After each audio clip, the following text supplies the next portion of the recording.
Pues si te parece, Vicent, pasamos a las preguntas que tenemos para ti. Ale te pregunta desde México. Soy de las personas que creo que la felicidad es inalcanzable. Tengo 32 años y realmente estoy agotada. Me siento como en un juego donde no sé las reglas del juego y ya no tengo ganas de jugar. ¿Cómo recuperar la esperanza? Bueno, si has escuchado un poco la charla, yo creo que para recuperar la esperanza es muy importante saber cuál es el sentido de la vida, ¿no? Y como digo, a mí lo que me ha ayudado es saber que ningún sufrimiento es estéril y que todo lo que vivimos forma parte de un proceso evolutivo para ayudarnos. Considero que una cosa muy importante para ser feliz es que empecemos a vivir de acuerdo con nuestros sentimientos. Primero que analicemos cuáles son nuestros sentimientos y luego que intentemos actuar en la vida para que nuestros actos sean un reflejo de nuestros sentimientos. Por ejemplo, en el tema de las relaciones de pareja, que creo que es un punto fundamental para ser felices. Si una persona está en una relación de pareja y descubre que no está enamorada, lo que debería hacer es admitir que no está enamorada y luego pues, decirle a su pareja no estoy enamorada y por eso no soy feliz yo ni te puedo ser feliz a ti, vamos a dejar la relación. Lo que pasa es que mucha gente, cuando ocurre eso, en vez de dejar las relaciones, muchas veces se obliga a continuar, bien a veces por la educación que ha recibido, y eso lo que hace es contribuir a su sufrimiento. ¿Por qué? Porque está viviendo en contra de sus sentimientos. Por lo tanto, todos debemos analizar si vivimos o no de acuerdo con nuestros sentimientos y si descubrimos que no lo hacemos, que cambiemos eso, que primero que reconozcamos cuáles son nuestros sentimientos y cuáles no lo son y cuando ya lo tengamos claro, que tomemos decisiones para vivir de acuerdo con nuestros sentimientos. Seguramente eso hará que nos sintamos más libres y por añadidura empecemos a ser un poco más felices. Luego cada persona pues tendrá una situación diferente la cual le genere sufrimiento. No se puede dar un consejo general para todos los casos, pero yo sí que podría decir que las personas que están sufriendo, que no son felices, que identifiquen las causas de su sufrimiento y que luego se pongan manos a la obra para resolver esas circunstancias.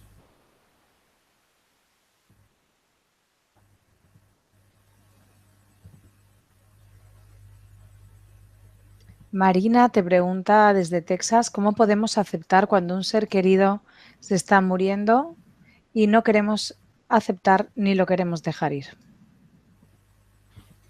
Bueno, yo creo que si admitiéramos si llegáramos al convencimiento de que la muerte física no es el final de la existencia, sino que esos seres queridos van a continuar su vida en el plano espiritual y que en general en el plano espiritual su vida va a ser mejor que la de aquí, eso nos ayudaría a dejar de sufrir tanto cuando se van y nos permitiría pues no retenerles en este mundo. Sería bueno que si realmente esto lo interiorizamos y les podemos echar un cable para que ellos se vayan con tranquilidad, con serenidad, si ellos quieren hablar de la muerte, pues permitirles que se expresen, sobre todo aprovechar para transmitirles lo que sentimos por ellos y hacerles saber que ese sentimiento no se va a acabar, que va a continuar, aunque temporalmente pues vaya a haber una separación. Pero si se tiene la confianza de que esa persona, que ese ser sigue vivo en otro plano, pues aunque lo echemos de menos, no será tan doloroso como pensar que ha desaparecido para siempre. Yo creo que esa es la clave, ¿no? El saber que la muerte no existe y que la vida continúa más allá de la muerte del cuerpo físico.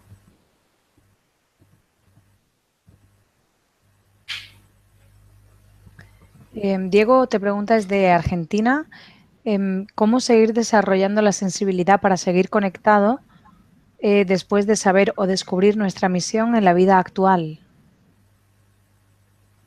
Bueno, yo creo que en realidad la sensibilidad es lo que te va a hacer descubrir cuál es tu misión en la vida. Quiero decir que no creo que el hecho de descubrir cuál es tu misión en la vida te vaya a a impedir, ¿no?, seguir conectado con esa sensibilidad. O sea, yo soy de la opinión de que el sentido de nuestra vida, la misión de todos en la vida es desarrollar la capacidad de amar y eliminar el egoísmo, cada uno en la medida de sus posibilidades, con el objetivo de ser cada vez más feliz. Y el que va intentando hacer eso irá descubriendo concretamente qué cosas en la vida tiene que hacer, ¿no? Porque a mí me han preguntado mucha gente, yo es que no sé cuál es mi misión en la vida, y yo a esa pregunta siempre contesto lo mismo. Tu misión es la misma que la de todos, desarrollar tu capacidad de amar y de esta manera ser cada vez más feliz. Si tú vas poniendo empeño en mejorarte como persona, poco a poco tendrás más sensibilidad, o sea, tu sensibilidad se irá desarrollando y la claridad para saber lo que tienes que hacer en la vida también irá aumentando. Digamos que para mí no es que haya que, no es que hay que tener que hacer algo, es que tenemos que intentar hacer lo que sentimos, lo que nos nace. Cuando una persona se va liberando de los miedos y va viviendo de acuerdo con lo que siente, va cogiendo valentía a la hora de hacer lo que siente, pues eso le da la claridad necesaria para vivir de acuerdo con su sensibilidad y sus sentimientos.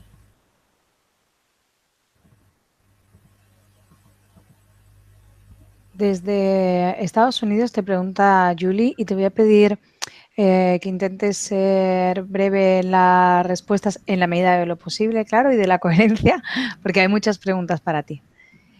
¿Cómo podemos ayudar a las personas que piensan que no merecen ser felices por todo lo malo que han hecho en su vida? Bueno, hacerles saber que en el mundo espiritual siempre se dan segundas, terceras, cuartas oportunidades. Es decir, que cualquier momento de la vida es bueno para hacer un cambio.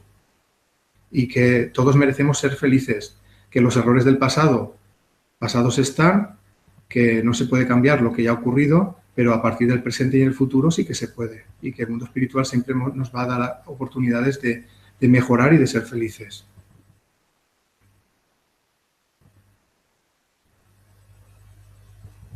Ángela te pregunta desde República Dominicana, ¿cómo puedo yo saber cuál sería mi papel en la vida? Creo que una de las contestaciones que he dado puede contestarle, ¿no? Yo creo que tomar conciencia que el papel siempre es intentar ser lo más feliz posible a través del desarrollo del amor y la eliminación del egoísmo. O sea, que cada persona tiene que mirarse en su interior e intentar aclarar cuáles son sus sentimientos y empezar a tomar decisiones de acuerdo con sus sentimientos e intentar reconocer su egoísmo e intentar hacer cosas para modificar esas actitudes egoístas. Y cuando eso se vaya haciendo, la claridad de la conciencia aumentará hasta el punto de que nos será más claro cuál es el siguiente paso. Y poco a poco iremos descubriendo si tenemos que hacer algo determinado, por ejemplo, desarrollar alguna vocación o algún tipo de acción que nos nazca, pues entonces eso se nos clarificará. Pero el primer paso es actuar de acuerdo con los sentimientos e intentar ir eliminando el egoísmo. Norbe te pregunta desde España. Últimamente se dice que cuando uno muere no debe entrar en el túnel de luz, pues entramos dentro de la manipulación. Yo no puedo estar de acuerdo con eso.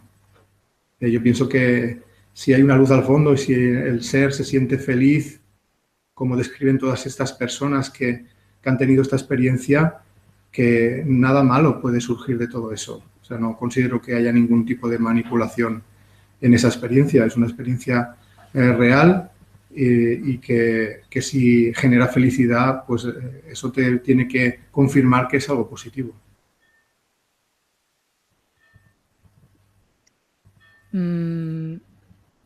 Giovanni te pregunta desde Chile, ¿hay algún parecido entre una experiencia cercana a la muerte y un viaje astral o desdoblamiento? Sí, lo que hay de parecido es la salida del cuerpo. En ambos casos el espíritu sale del cuerpo conservando su conciencia intacta. La diferencia es que en el caso del viaje astral es reversible, es decir, que sales y sabes que vas a volver, porque mientras el cuerpo esté vivo, aunque no quisieras, volverías. Y en el caso de la experiencia cercana a la muerte, la salida se ha producido de forma fortuita, precisamente porque el cuerpo está muriendo o ha entrado en situación de muerte clínica. Es decir, que el viaje astral no se produce porque el cuerpo esté en peligro, se produce muchas veces porque uno es capaz de salir voluntariamente del cuerpo a través de técnicas de relajación y que aunque quisiera no volver, necesariamente en algún momento volvería porque el cuerpo tiraría del espíritu. Pero digamos que la experiencia de la salida del cuerpo es semejante. Mariló desde España te pregunta, tengo 68 años. ¿Por qué tengo la sensación de que si parto en este momento me perdería y no llegaría a la dimensión que debería? Tal vez es porque sueño muchas noches que salgo de viaje y cuando tengo que regresar al punto donde me recogen me pierdo. Tal vez es porque todavía hay cosas importantes en la vida que la conciencia le dice que no ha hecho. Y como todavía la conciencia no se siente tranquila por no haber hecho esas cosas, pues se tiene la sensación de que todavía quedan cosas por hacer y que todavía no es el momento, ¿no? Entonces yo pienso que hay que profundizar y si uno realmente... Yo a veces le pido a la gente que haga una reflexión. Si te murieras dentro de 3 meses, ¿qué harías? Pues todas esas cosas que uno empezaría a hacer porque ya se está acabando la vida son las que no deberíamos demorar ni un minuto. Las cosas importantes que tienen que ver con los sentimientos no debemos apartarlas de nuestra vida, sino que tenemos que ponerlas como prioridad. O sea, intentemos hacer lo que nuestra conciencia nos dice que es importante. María Jesús te dice desde España, gracias Vicente por tu dedicación a los demás y de una forma altruista. Me gustaría preguntarte si dispones de información procedente del mundo espiritual superior sobre la evolución actual del planeta y su futuro a corto o medio plazo. Gracias. La información de que dispongo es la que podrás encontrar en los libros. Una vez yo pregunté concretamente cómo va a acabar este mundo, ¿no? ¿Se va a la hecatombe o vamos a evolucionar? Y me dijeron, o les pregunté, ¿hasta cuándo va a continuar esto así? Y la contestación fue, hasta que el ser humano quiera. Es decir, que el futuro no está determinado. Va a depender de lo que los seres humanos, con su libre albedrío, pues quieran hacer de él, ¿no? Entonces, yo tampoco sé cómo va a acabar. Pero sí que pienso que básicamente hay 2 destinos posibles. Uno, que vayamos evolucionando en el amor y eso genere una humanidad que viva en armonía, o que nos sigamos dejando llevar por el egoísmo y ese egoísmo acabe haciendo que los seres humanos nos destruyamos entre nosotros y acaben pues ocurriendo pues guerras, algo muy grave causado por el ser humano que acabe pues destruyendo la Tierra, ¿no? Entonces, espero que sea lo primero y no lo segundo, pero no, yo no lo sé. Deseemos que sea lo primero, que lleguemos a entender que lo más importante es el amor y que tenemos que construir sociedades armónicas basadas en el amor. Beatriz Muñoz te pregunta desde España, hola, la comprensión es amor y para el verdadero perdón es necesario comprender. Si no, no hay perdón verdadero. ¿Cómo es posible llegar a esta comprensión cuando la causa original que provoca un agravio contra nosotros en esta vida viene de otras vidas anteriores y por tanto no recordamos el agravio que nosotros cometimos entonces para tener que vivir esta experiencia en la actualidad? Bien, aunque no recordemos el pasado de otras vidas, en general sí que podemos tener en cuenta que la ley de justicia espiritual te va a enfrentar a situaciones semejantes a las que tú has hecho en otras vidas, de manera que si estás viviendo esa prueba es porque la has elegido y tienes algo que aprender de ella. Yo soy de la opinión que el que pone más amor es el que tendrá más comprensión, es decir, que no hace falta que sea el pensar que tú has hecho lo mismo que te están haciendo ahora. Simplemente entender que las personas, a consecuencia de la falta de evolución y del egoísmo, generan sufrimiento y que entender que el proceso de evolución hace que poco a poco ese egoísmo se vaya eliminando a través de las pruebas de la vida, pues nos puede hacer comprender las actitudes egoístas de los demás. Eso no quiere decir que las tengamos que permitir que nos hagan daño, simplemente entender que si actúan con egoísmo y falta de amor es consecuencia de que están todavía en un nivel evolutivo poco avanzado, y que si nosotros vemos que eso es un error, quizás es porque en vidas anteriores pasamos por ahí y ya lo hemos superado. O sea que la comprensión de las actitudes egoístas no necesita recordar los agravios del pasado ni el recuerdo de cuando tú hiciste algo que te están haciendo. Vanessa Nieto te pregunta desde España, ¿por qué enferman los niños de cáncer y mueren? No encuentro sentido. Se supone que estamos en el plano físico para aprender y evolucionar en el mundo espiritual, pero la muerte de mi hijo no la entiendo.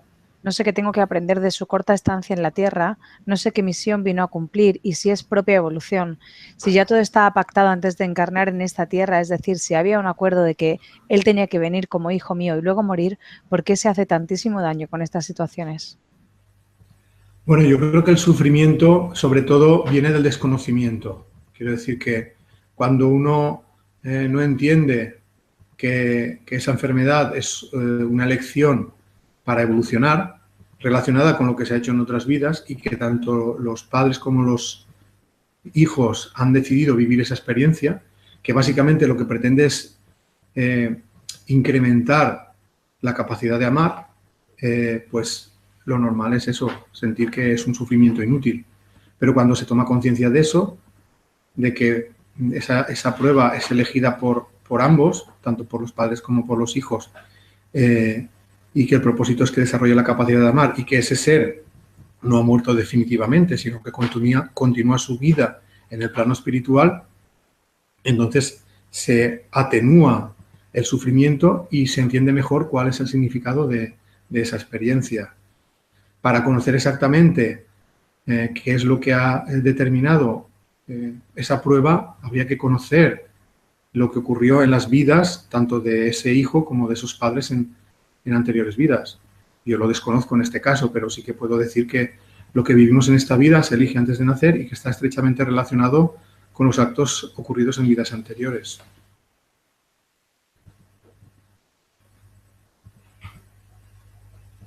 A veces valoramos lo que tenemos cuando lo perdemos. Y eso es una gran enseñanza.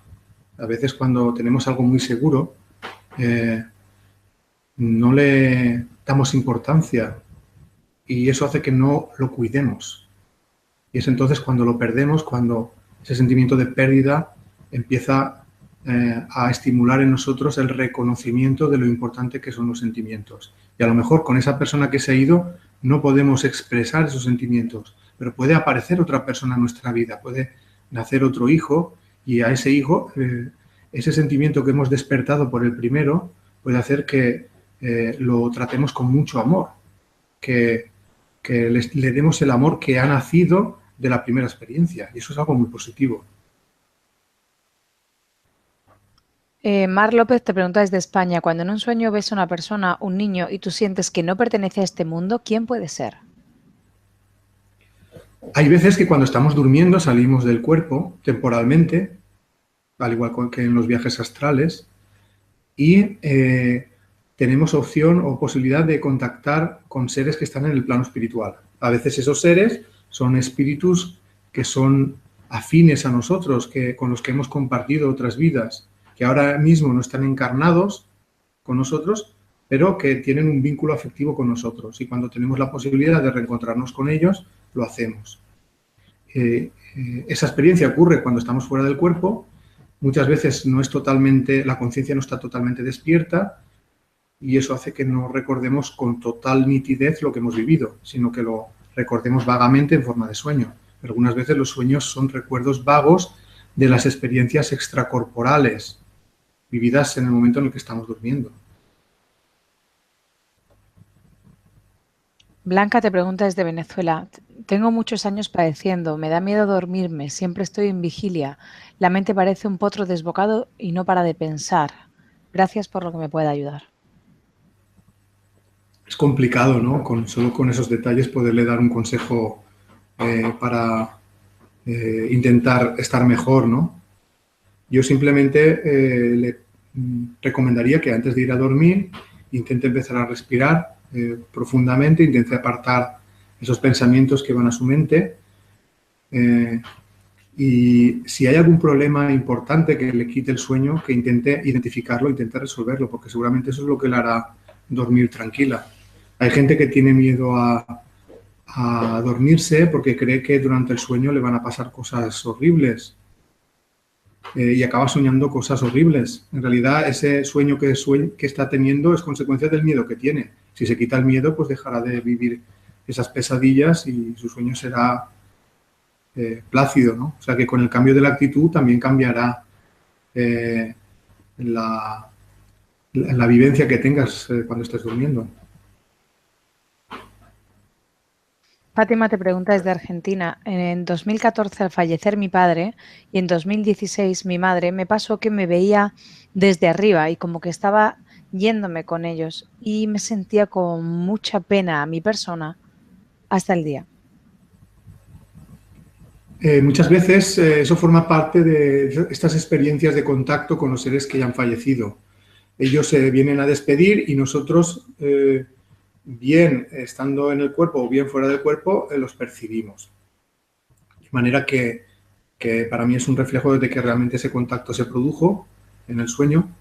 Y sí que es cierto que hay veces que cuando uno sale del cuerpo, su conciencia se expande y ve el cuerpo físico como algo muy insignificante y grosero. Perdona, Guillem, la pregunta se me cortaba y lo que quería decir ella era que hasta el día de hoy no soy yo.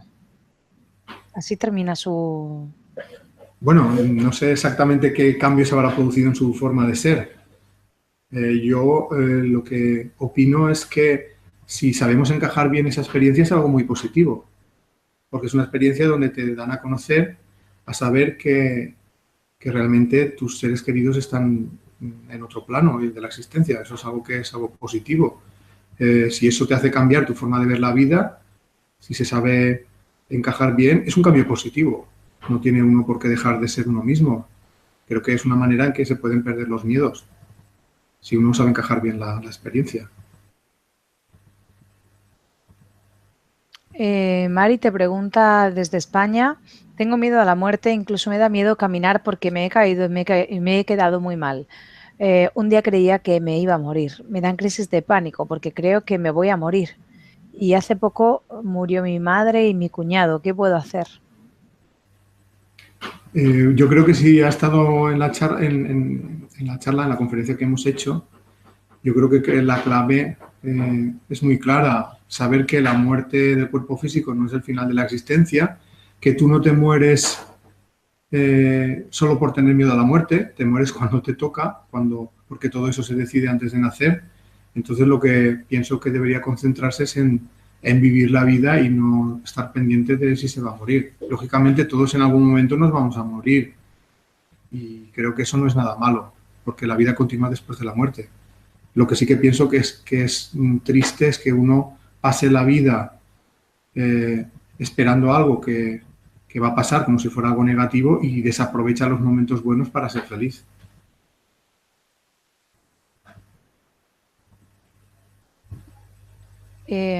Pamela te pregunta desde Uruguay. Tengo recién 20 y desde los 12 siento un estrés, angustia, un peso que me hace sentirme agotada. Me falta mucho amor en el corazón. Desde chica he sido mi propio adulto. ¿Consejo? Bueno, primero habría que saber cuál es la circunstancia que le genera el estrés. Sin saber cuál es esa circunstancia es muy difícil dar un consejo. Reconocer cuál es la causa de ese estrés y luego ponerse manos a la obra para remediarlo. Más no puedo decir con los datos que ella da. Kira te pregunta desde Venezuela. Hola, buenas tardes. Después de pasar de plano, ¿cuánto tarda uno en reencarnar? No hay un tiempo determinado. Lo que habitualmente sucede es que se vive bastante tiempo en el plano espiritual, tanto como una vida física. Normalmente los espíritus que están menos avanzados suelen encarnar más frecuentemente y el tiempo que pasan en el plano espiritual entre encarnaciones es más corto. Los espíritus más avanzados encarnan menos habitualmente, con lo cual pasan bastante tiempo en el plano espiritual pero cuando encarnan sus misiones o sus circunstancias de vida son de mayor responsabilidad. Romina te pregunta desde Italia, ¿cómo podemos entender nuestra vida anterior? ¿Hay técnicas o consejos? Se puede recordar la vida anterior. A través de hipnosis regresiva, hay gente que se dedica a ello, pues es posible inducir un estado de hipnosis donde el terapeuta pues te guía para intentar despertar algún recuerdo de vidas anteriores.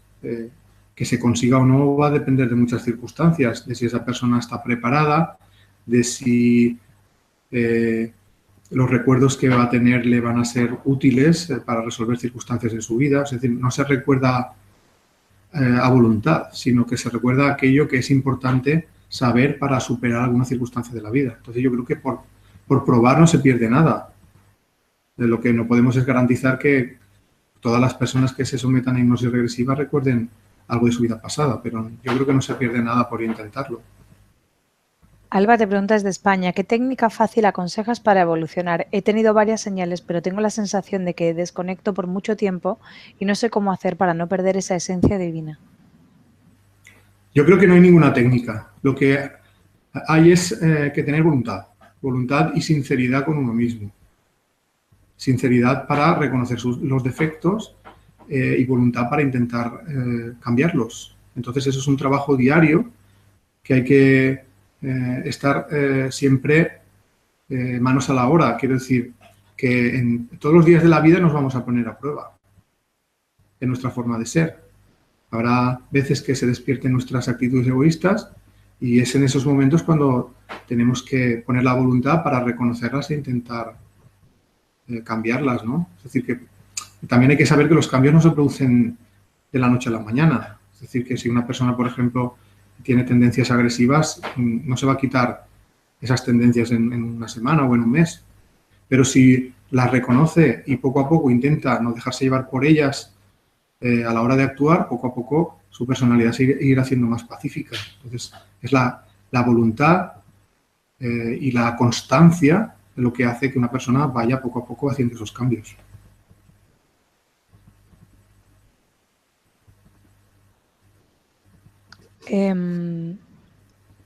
Arateón te pregunta desde España, a consecuencia de no recordar vidas pasadas, ¿se podría involucionar en lugar de evolucionar en una vida en concreto? No, en absoluto. El espíritu nunca involuciona. Como mucho se puede quedar estancado o ir hacia adelante, pero ir hacia atrás no va. Y el no recordar los actos de otras vidas no tiene por qué repercutir negativamente en la evolución de un espíritu. Todo lo contrario, a veces es necesario el olvido del pasado para centrarnos en las pruebas de la vida actual, que son las importantes. Si hubiera un exceso de información, eso podría bloquear a las conciencias que son más débiles, más tiernas, porque sería una saturación de sensaciones y de recuerdos, por lo tanto no sería conveniente, ¿no?, el tener ese recuerdo tan vivo. Lo que suele ir ocurriendo es que cuando el espíritu va evolucionando, le va siendo más fácil profundizar en el pasado de otras vidas, porque su capacidad es mayor. Mientras eso no es así, pues el velo sobre las vidas anteriores en realidad es como una forma de proteger al espíritu de influencias que todavía no es capaz de dominar. Yo creo que es importante que nos centremos en las pruebas de esta vida, en la mejora de nosotros mismos, intentar reconocer cuáles son las causas de nuestro sufrimiento, intentar ir poco a poco haciendo cosas para eliminarlas, y para eso no es ningún obstáculo el no recordar otras vidas. Pero como digo, si alguien tiene interés porque cree que es algo importante recordar vidas anteriores, siempre puede intentar buscar que le hagan sesiones de hipnosis regresiva.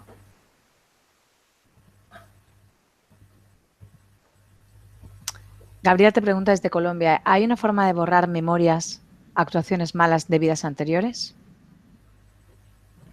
Bueno, la forma es el venir a este mundo y encarnar, porque eso borra temporalmente nuestro pasado. Pero en realidad no es un borrado definitivo, es simplemente una amnesia temporal. Cuando regresamos al plano espiritual, poco a poco vamos recuperando el recuerdo de las anteriores vidas y del tiempo que pasamos en el mundo espiritual. La pregunta para mí a ella sería: ¿por qué quieres borrar el pasado de tu vida si casi nadie recuerda lo que ha ocurrido en vidas anteriores?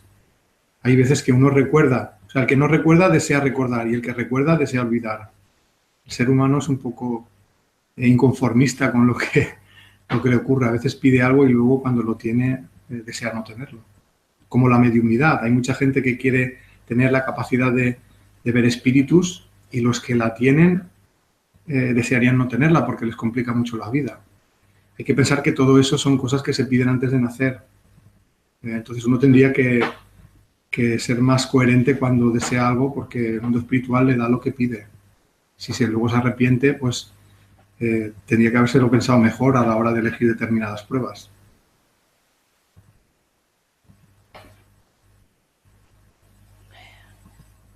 Desde Perú te preguntan por qué, a pesar de que estoy en un momento de mi vida que siento mi evolución, no puedo dejar mi rabia hacia la madre de mi pareja.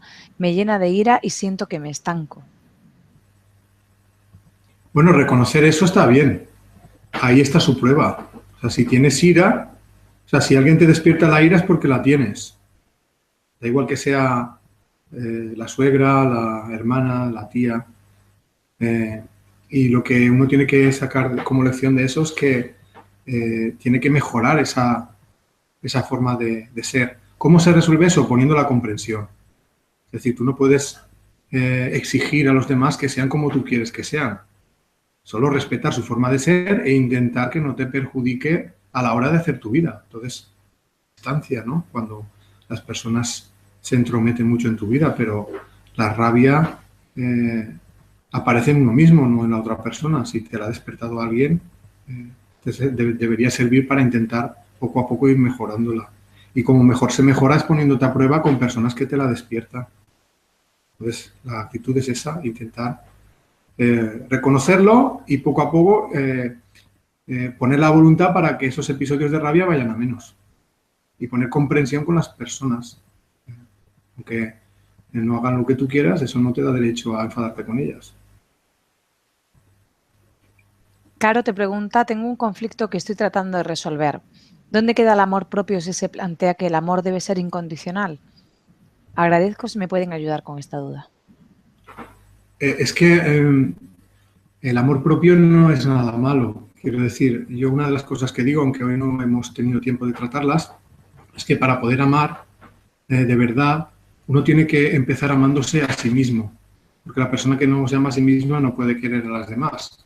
Y eso implica vivir de acuerdo con los sentimientos.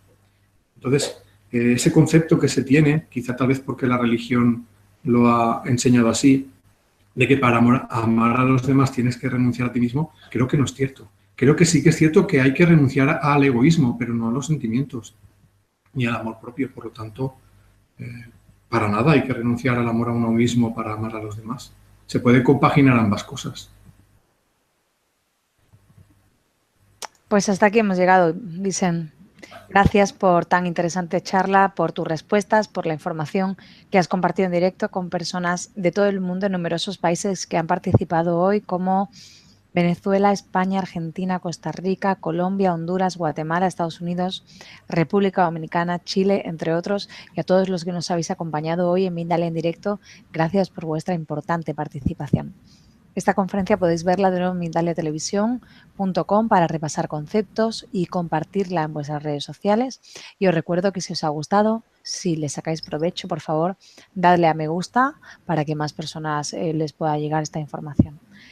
Dejamos estos últimos instantes para que se despida nuestro invitado de hoy, Vicent, para que digas lo que quieras o cómo pueden contactar contigo o lo que quieras.